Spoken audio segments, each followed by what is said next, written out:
پچھلے 100 سال میں دنیا کتنی بدلی ہے اور بدلی بھی ہے کہ نہیں؟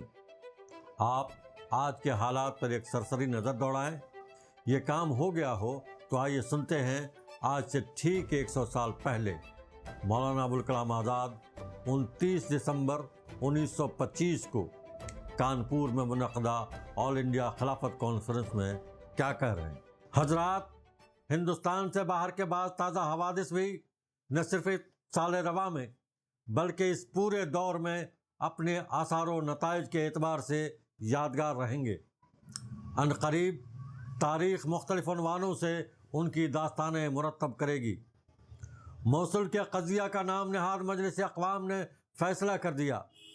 یہ مجلس برطانیہ اور فرانس کی وزارتوں کا جنیوا میں ایک نیا دفتر ہے، اس لیے اس کا فیصلہ انصاف کے کتنے ہی خلاف ہو لیکن توقع کے خلاف نہیں ہے۔ سرزمین شام کی وحشیانہ بربادی، خصوصاً دمشق اور اس کے بے گناہ باشندوں کا ہولناک قتل عام، شاید نو انسانی کے لیے موجودہ عہد کا سب سے زیادہ ماتم انگیز واقعہ ہے۔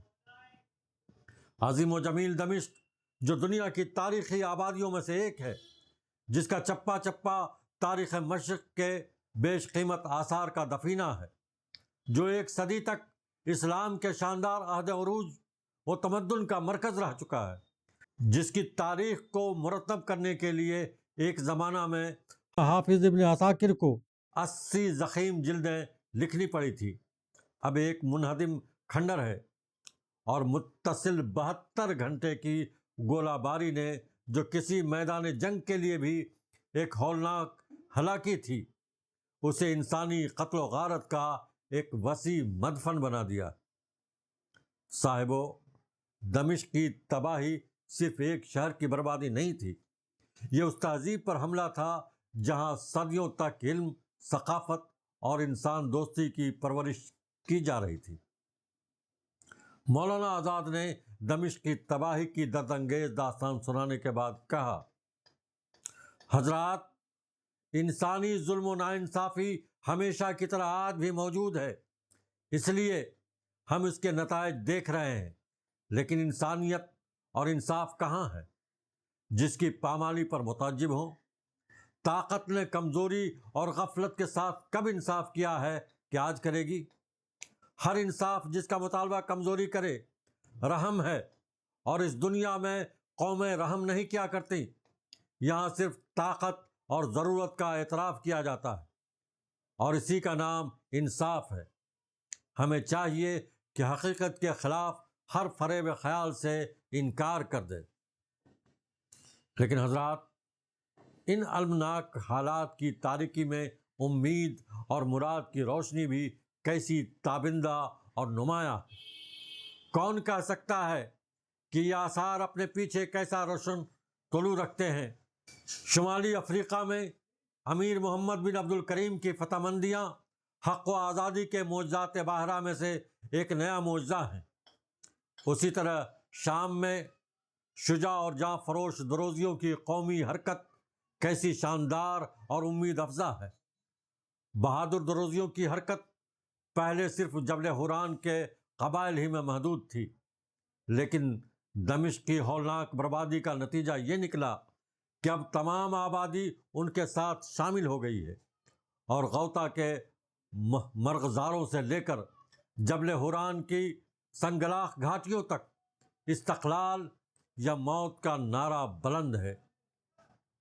نہیں کہا جا سکتا آئندہ حالات کیا صورت اختیار کرے، تاہم یہ تو واضح ہے کہ شام نے اپنے مقصد کی طرف عزم و ہمت کا قدم اٹھا دیا ہے۔ ضروری نہیں کہ یہ سفر جلد طے ہو اور اب یا کسی قریبی مستقبل میں منزل مقصود تک پہنچ جائے۔ ہندوستان بھی اسی منزل کا ایک پا شکستہ رہرو ہے۔ اس کے دل کی آرزو مندیاں اور روح کی بے چینیاں اپنے برادران شام کی کامیابیوں کی راہ تک رہی ہیں۔ ایران کے نئے انقلاب میں خاندان قاجاریہ کی شاہیت کا خاتمہ یقیناً ایک ایسا واقعہ ہے جس کا تمام مشرق خیر مقدم کرے گا۔ یہ سلسلہ حکومت ایران کے عہد تنزل کے ایک پیداوار تھا، اس لیے ایک شخصی حکومت کے بدترین مفاسد اس کے خمیر میں داخل تھے۔ اس کی پوری تاریخ اس عظیم سرزمین کے مصائب کی ایک مسلسل داستان ہے۔ یہ داستان جس قدر جلد ختم ہو جاتی بہتر تھا، لیکن دنیا کو عرصہ تک انتظار کرنا پڑا۔ البتہ یہ انقلاب کیسا شاندار اور مکمل ہوتا اگر ایک نئی شاہیت کے آغاز کی جگہ ہم ایران کی جمہوریت کا اعلان سنتے۔ اس موقع پر مولانا آزاد نے سرزمین عرب بالخصوص حجاز میں رونما ہونے والی تبدیلی کا ذکر کرتے ہوئے کہا، حضرات آئیے اب وقت کے سب سے آخری مگر سب سے اہم واقعہ کی طرف متوجہ ہوں۔ یہ سرزمین حجاز کے عظیم الشان انقلاب کی تکمیل ہے۔ مدینہ منورہ میں نجدی فوجیں امن و امان کے ساتھ داخل ہو چکی ہیں اور جدہ کی تسخیر کی تصدیق ہو گئی ہے۔ اب شریف حسین کے فتنہ سے یہ سرزمین مقدس پاک ہو گئی اور اس طرح وہ عظیم الشان اسلامی خدمت مکمل ہو گئی جس کا شرف قدرت الہی نے امام عبدالعزیز آل سعود کے نام لکھ دیا تھا۔ اب صدیوں کے بعد مسلمانان عالم کو موقع ملا ہے کہ سرزمین حجاز کی تجدید و اصلاح کے خواب کی تعبیریں ڈھونڈیں۔ اگر مسلمانان عالم کی رائے عامہ نے اس انقلاب کی قدر و قیمت محسوس نہ کی تو عجب نہیں، وہ تاریخ کی نظروں میں ایک بہت بڑی فرصت عمل ضائع کر دینے کے لیے مجرم ثابت ہو۔ بہت بہت شکریہ۔